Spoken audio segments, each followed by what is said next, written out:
सोचें अगर जमीन का एक बहुत बड़ा हिस्सा टूटकर समंदर में गिर जाए और 100 फीट ऊंची लहरें पूरे शहरों को धो डालें, या एक सुपर वॉल्केनो का धमाका दुनिया के टेम्परेचर को इतना गिरा दे कि हम एक नई आइस एज में चले जाएं, या फिर बर्फ के नीचे दबा एक जहरीला मॉन्स्टर जाग उठे जिसकी गर्मी से दुनिया का हर कोना तबाह हो जाए।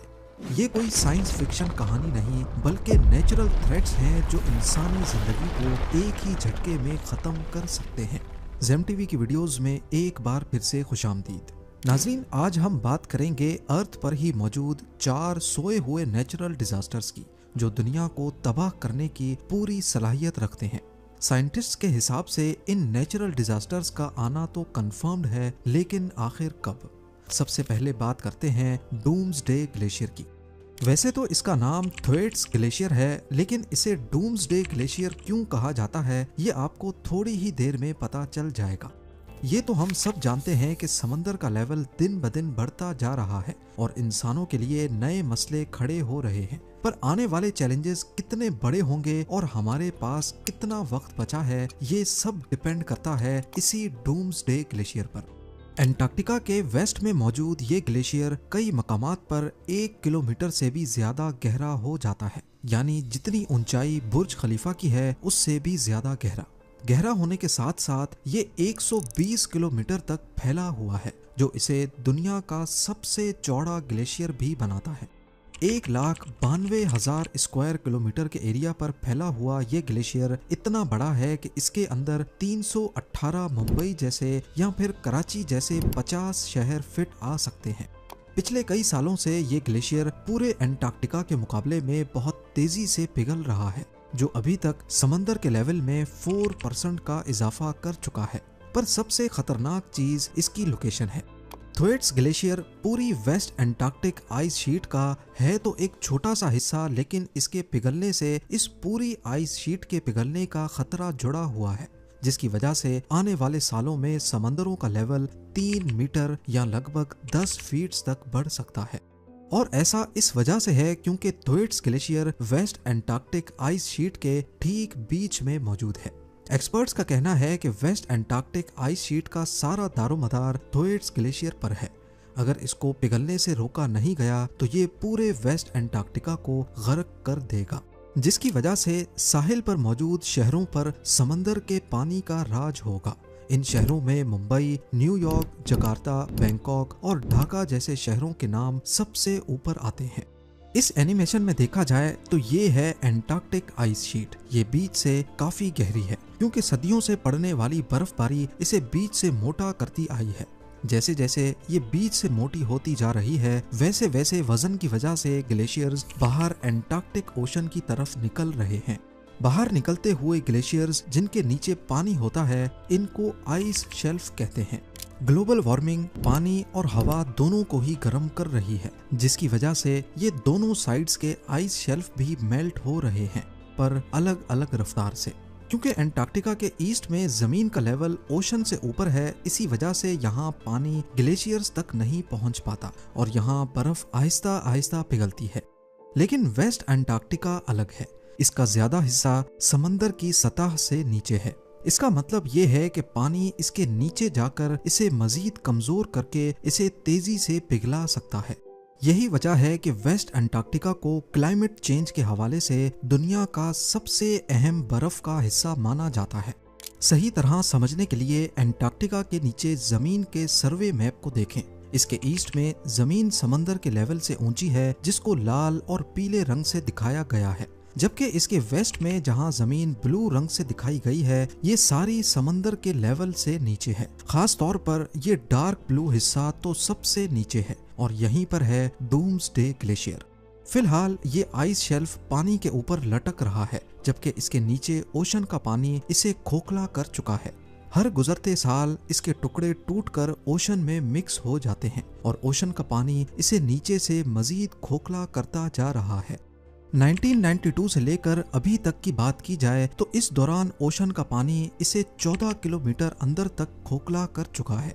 अगर इसी स्पीड से मामला चलता रहा तो अनकरीब ये पूरा ग्लेशियर टूटकर एंटार्क्टिक ओशन में गिर जाएगा। थोएट्स ग्लेशियर जो पिछले 30 सालों में पहले ही समंदर का लेवल 4% तक बढ़ा चुका है, पूरा पिघलने की सूरत में ये तमाम ओशंस का लेवल आधे मीटर तक बढ़ा देगा।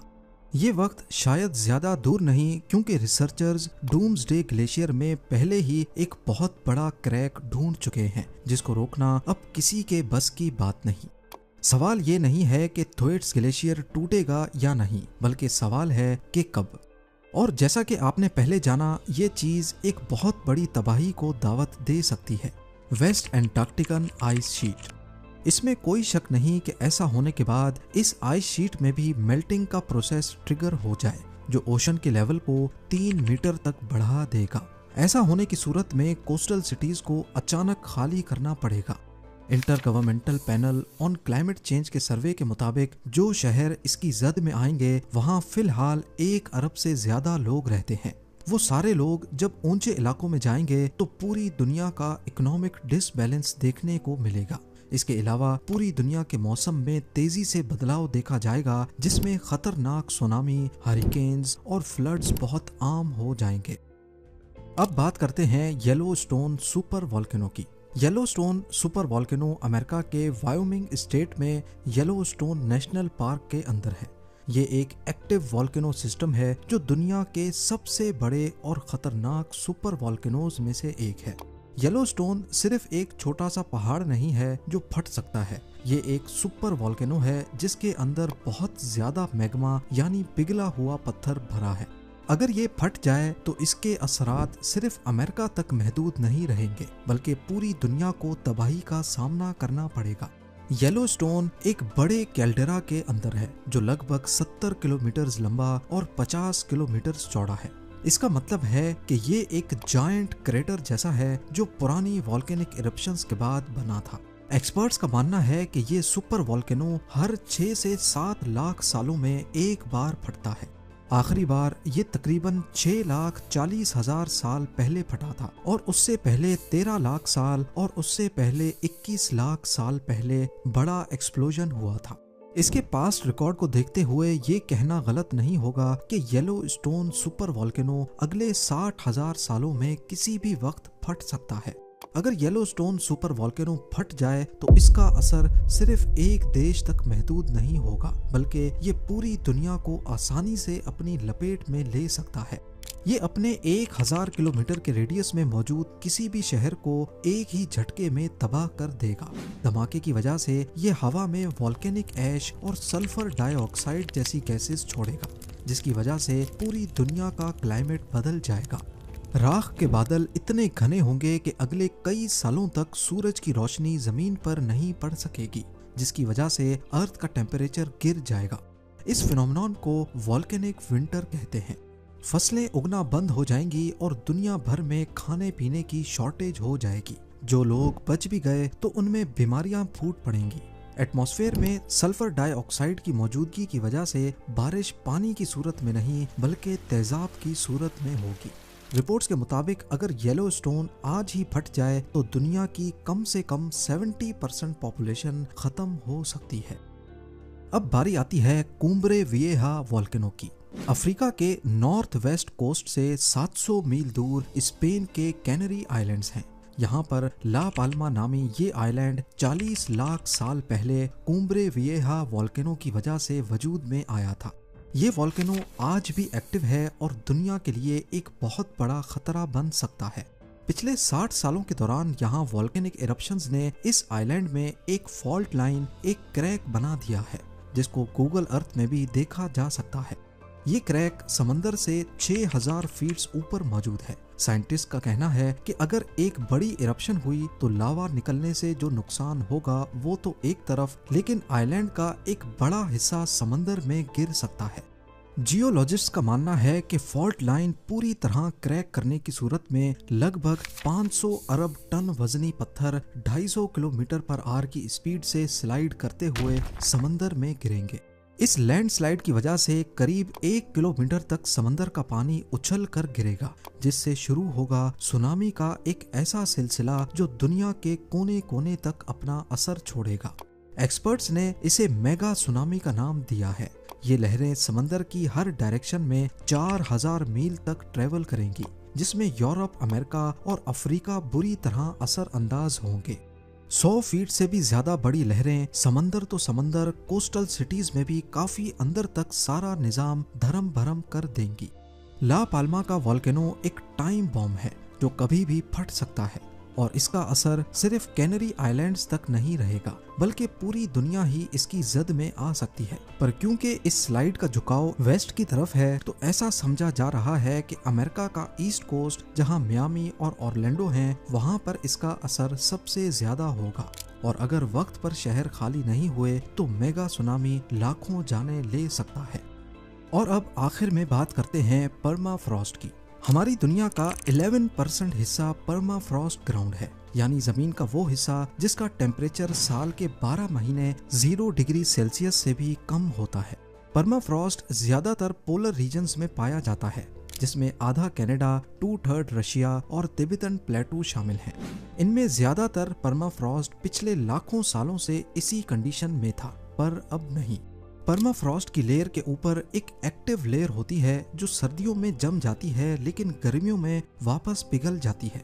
इस लेयर के नीचे परमाफ्रॉस्ट की लेयर पूरा साल ही 0 डिग्री सेल्सियस से कम रहती है। इसकी वजह से परमाफ्रॉस्ट एक डीप फ्रीजर की तरह काम करता है। करोड़ों सालों से पेड़ पौधे, जानवर और माइक्रो ऑर्गेनिजम्स इस परमाफ्रॉस्ट में फ्रीज होकर प्रिजर्व रहते हैं, जिनका डीकम्पोजिशन का प्रोसेस शुरू ही नहीं होता। पर ग्लोबल वार्मिंग की वजह से हर साल परमाफ्रॉस्ट की एक्टिव लेयर ज्यादा गहरी होती जा रही है और हजारों साल पुराने जानवर अपनी मौत के वक्त जैसे थे उसी हालत में यहाँ से उभर रहे हैं। जब परमाफ्रॉस्ट पिघलता है तो उसमें मौजूद ऑर्गेनिक मैटर गलना शुरू होता है, उनको बैक्टीरिया खाने लगते हैं और मीथेन गैस रिलीज करते हैं। एक्सपर्ट्स का मानना है कि आज दुनिया में जितनी भी पॉल्यूशन है, परमाफ्रॉस्ट में उससे 4 गुना ज्यादा कार्बन फंसा हुआ है और ये आहिस्ता आहिस्ता एटमॉस्फेयर में फैल रहा है। इतनी ज्यादा ग्रीन हाउस गैसेस जब माहौल में आएंगी तो दुनिया का एवरेज टेम्परेचर 8 डिग्री सेल्सियस बढ़ जाएगा, जिसकी वजह से ग्लेशियर्स पिघल जाएंगे। ग्लेशियर्स के पिघलने से दुनिया में ताज़ा पानी की सप्लाई डिस्टर्ब हो जाएगी, समंदरों का लेवल 5 मीटर तक बढ़ जाएगा और ऐसी मौसमियाती तब्दीली देखने को मिलेगी जिसमें इक्वेटर के करीब इंसानों का बसना नामुमकिन हो जाएगा। ज्यादातर लोगों को लगता है कि परमाफ्रॉस्ट का पिघलना फ्यूचर में आने वाली तबाही है, पर असल में इस तबाही का आगाज ऑलरेडी हो चुका है। हर साल दुनिया के मुख्तलिफ हिस्सों में परमाफ्रॉस्ट की एक्टिव लेयर मोटी से मोटी होती जा रही है। साइबेरिया में इसका जीता जागता सबूत ये बड़ा गाइका क्रेटर है जो परमाफ्रॉस्ट के पिघलने और जमीन के अंदर धंसने की वजह से बना और अब हर साल बड़ा होता जा रहा है। अगर परमाफ्रॉस्ट के पिघलने का प्रोसेस इसी तरह चलता रहा, जिसको रोकना किसी के हाथ में नहीं, तो खींच खींच के अगले 50 से 70 सालों में दुनिया की 70% परमाफ्रॉस्ट पिघल जाएगी। अगर फॉसिल फ्यूल्स को आज ही खत्म कर भी दिया जाए, फिर भी परमाफ्रॉस्ट को पिघलने से रोकना नामुमकिन है। उम्मीद है जेम टीवी की ये वीडियो भी आप लोग भरपूर लाइक और शेयर करेंगे। आप लोगों के प्यार भरे कमेंट्स का बेहद शुक्रिया। मिलते हैं अगली शानदार वीडियो में।